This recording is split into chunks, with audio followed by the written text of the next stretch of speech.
रद्द करा, रद्द करा।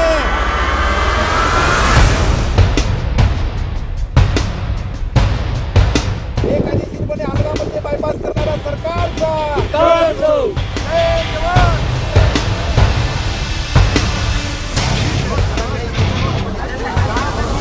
बेकायदेशीरपणे हलगामध्ये बायपास करणाऱ्या अधिकाऱ्यांचा रद्द करा, रद्द करा।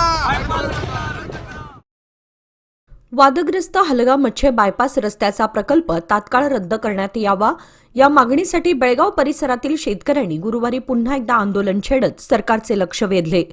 यावेळी शेतकऱ्यांनी चक्क बायपास रस्त्यावर झोपून निषेध नोंदवला। तिबार पीक देणाऱ्या सुपीक जमिनीतून बायपास रस्ता नेण्यास अल्प भूधारक शेतकऱ्यांचा तीव्र विरोध असतानाही सरकार आणि राष्ट्रीय महामार्ग प्राधिकरणाने हा प्रकल्प रेटून नेण्याचा हट्ट सोडलेला नाही। दुसरीकडे हा रस्ता कोणत्याही परिस्थितीत होऊ देणार नाही असा निर्धार शेतकऱ्यांनी केलाय।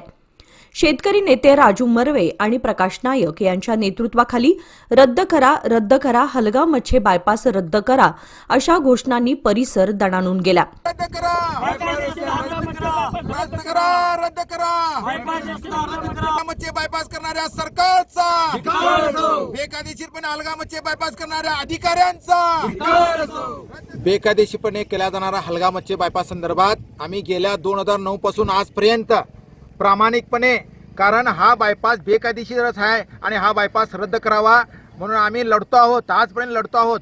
आणि आज सकाळी काय झालं, हा हलगा-मच्छे बायपासचे काम सुरू असताना भालग्याचा एक शेतकरी आला तिथं आपल्या शेतात, कारण त्याच्या शेतात माती टाकलेली नव्हती, केसमध्ये आहे म्हणून।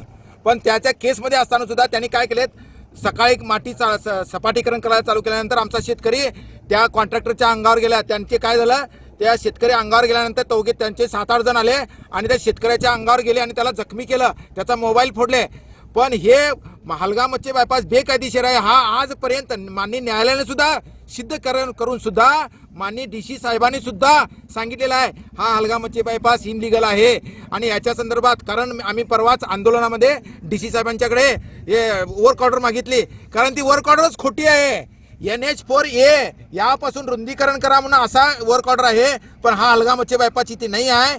तेव्हा माननीय जिल्हाधिकारी साहेबांनी या संदर्भात प्रामाणिकपणे गांभीर्याने लक्ष देऊन या भागातील शेतकऱ्यांचा प्रामाणिकपणे विचार करून हा हलगा-मच्छे बायपास रद्द करून या भागातील शेतकऱ्यांना दिलासा द्यावा।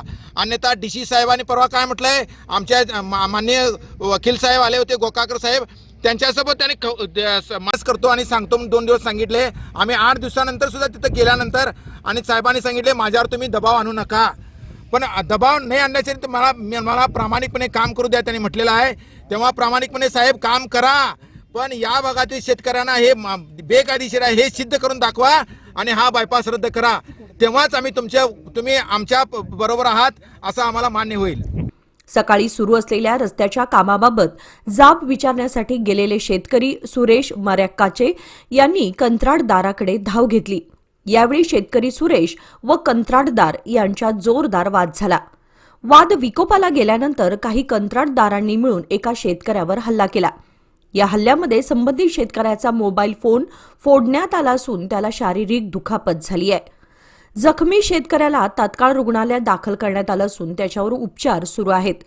या घटनेनंतर परिसरात तणावाचं वातावरण निर्माण झालं। परिस्थिती नियंत्रणात आणण्यासाठी घटनास्थळी पोलीस दाखल झाले। शेतकऱ्यांनी दोषींवर तात्काळ कारवाई करावी तसेच हलगा-मच्छे बायपासचं काम त्वरित थांबवावं अशी जोरदार मागणी केली आहे। यावेळी राजू मर्वे, प्रकाश नायक, महेश चतुर, कंगराळकर, गुडू बोगनाचे, अनिल अनगोळकर, गोपाळ सोमनाचे, सुभाष चौगुले, परशुराम सनदी, बाळकृष्ण साळगुडी तसेच शेतकरी महिला वर्ग मोठ्या संख्येने उपस्थित होते। मी सुरेश नागेंद्र मर्याक्काचे हलगा राहिला। माझ्या वडिलांची जमीन 20 गुंठे हलगा-मच्छे बायपास आणि कर्नाटक सरकारनं जबरदस्ती कोर्टात केस असताना भरती घालून सत्यानाश करून सगळं आमचं कुटुंब हे वाऱ्यावर आणलेलं आहे। आणि काल 2 दिवस रात्री ह्याचे बोर्डरचे हे डंपर आणून उरली सरलेली जागासुद्धा लेवल केले। मी जाब विचारलं का टाकायला लागला म्हणून, नाही टाकत नाही घ्या म्हणून 15 दिवसाच्या मागे सांगितलेले। आणि आता मी हे अडवायला गेलं तर मलाच दमदाटी करून मलाच मारायला आले आणि माझा मोबाईल फोन वगैरे फोडलेत। आणि त्यांच्या माझी या मारामारीच्या ह्याच्यात माझी BP हाय होऊन आता मी दवाखान्यामध्ये ॲडमिट आहे. याला जिम्मेदार पूर्णपणे हे कर्नाटक सरकार आणि पूर्णपणे हे कर्नाटक सरकार आहे. आणि आमच्या अल्पभूधारक शेतकऱ्यांवर होणारा अन्याय इतका आहे की आम्ही देशोधडीला लागलेला आहे. आणि उरली सरलेली जमीनसुद्धा एक 10 गुंठे होती. याच्यात ते इलेक्ट्रिकवाल्याचे हाय पॉवरचे टेन्शनचे पोल लावून ती पण आमची जमीन सत्यानाश केलेला आहे. ह्या जमीन गेल्यामुळे माझे बाबा 1 जानेवारी 1926ला मेंटली शेती गेल्यामुळे ते मेंटली किस्सा होऊन ते 1 तारखेला माझे वडील वारले आणि माझी आई पॅरालिसिस होऊन 9 महिने झाले माझी आई वारलेली आहे. हे सगळं ह्या माझ्या जमिनीमध्ये झालेला अत्याचार आहे. आणि हा सगळा अत्याचार हे करणारे सरकार हे आम्हाला कुटुंबियाला आणि आमच्या मुलाबाळांना न्याय द्यावं हीच विनंती. आणि त्या करण्यामुळे सगळ्या आम्हाच्या पत्नीला आणि मला सुद्धा BPच्या गोळ्या चालू झालेल्या आहेत. एवढा मोठा अन्याय होऊन आमचं संपूर्ण परिवार हा रोडवर आलेला आहे.